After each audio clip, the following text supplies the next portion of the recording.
வணக்கம் மக்களே, நான் தான் அவங்க மரக்கடை பையன் பேசுகிறேன். இன்னைக்கு ஞாயிற்றுக்கிழமை எவ்வளோ ஜனங்கள் உள்ள பார்க்கலாமா? அதுக்கு முன்னாடி ஐடியா ஃபாலோ பண்ணி வச்சுங்க. அதே போல் கார் பார்க்கிங் தனியாக வசதி இருக்குது, 2 வீலர் பார்க்கிங் தனியாக வசதி இருக்குது. அங்கங்கே வண்டி விட்டுட்டு வந்துடுங்க.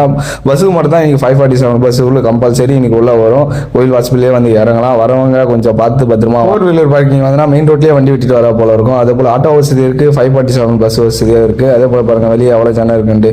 வெளியே ஜனம் எப்பவும் இருக்கும். அதே போல் அம்மா இருந்தாங்க, அம்மா கொஞ்சம் கவர் பண்ணிவிட்டு சரி உள்ளே போய் பார்க்கலான்ட்டு பார்த்தேன். அப்புறம் வலிக்கேற்றுற தனியாக இடம் இருந்தது, அங்கே தான் வலிக்க ஏற்றுங்க, யாரும் உள்ளே ஏற்றாதீங்க சரிங்களா. மரத்தாண்டா வலிக்கேற்றுற இடம் தனியாக இருக்குது, அந்த இடத்துல ஏற்றுங்க. அதே போல் உள்ள கவர் பண்ணிவிட்டு 50 பாஸ் இருக்குது, 100 பாஸ் இருக்குது, ஃப்ரீ தர்ஷனம் இருக்குது. அந்த ஹிஸ்ட்ரி எல்லாமே இன்றைக்கி 1 hour to 2 hourக்குள்ளேயே சாமி பார்த்துலாம். 1 மணிக்கு மேலே வரவங்க ஃப்ரீயாக தான் இருக்கும். நம்பிக்கையாக வாங்க, நல்லதே நடக்கும். இது வரைக்கும் வந்து நிறைய பேர் நல்லது நடந்திருக்கு, உங்களுக்கு நடக்கும். சிறுவபுரி முருகர் யாரும் கைவிட்டதில் உங்களே கைவிட மாட்டா.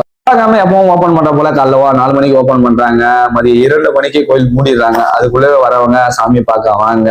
உங்களுக்கு தெரிஞ்சவங்களுக்கு வீடியோ கொஞ்சம் ஷேர் பண்ணி விடுங்க, அவங்களுக்கு பார்த்து தெரிஞ்சுக்கிட்டோம்.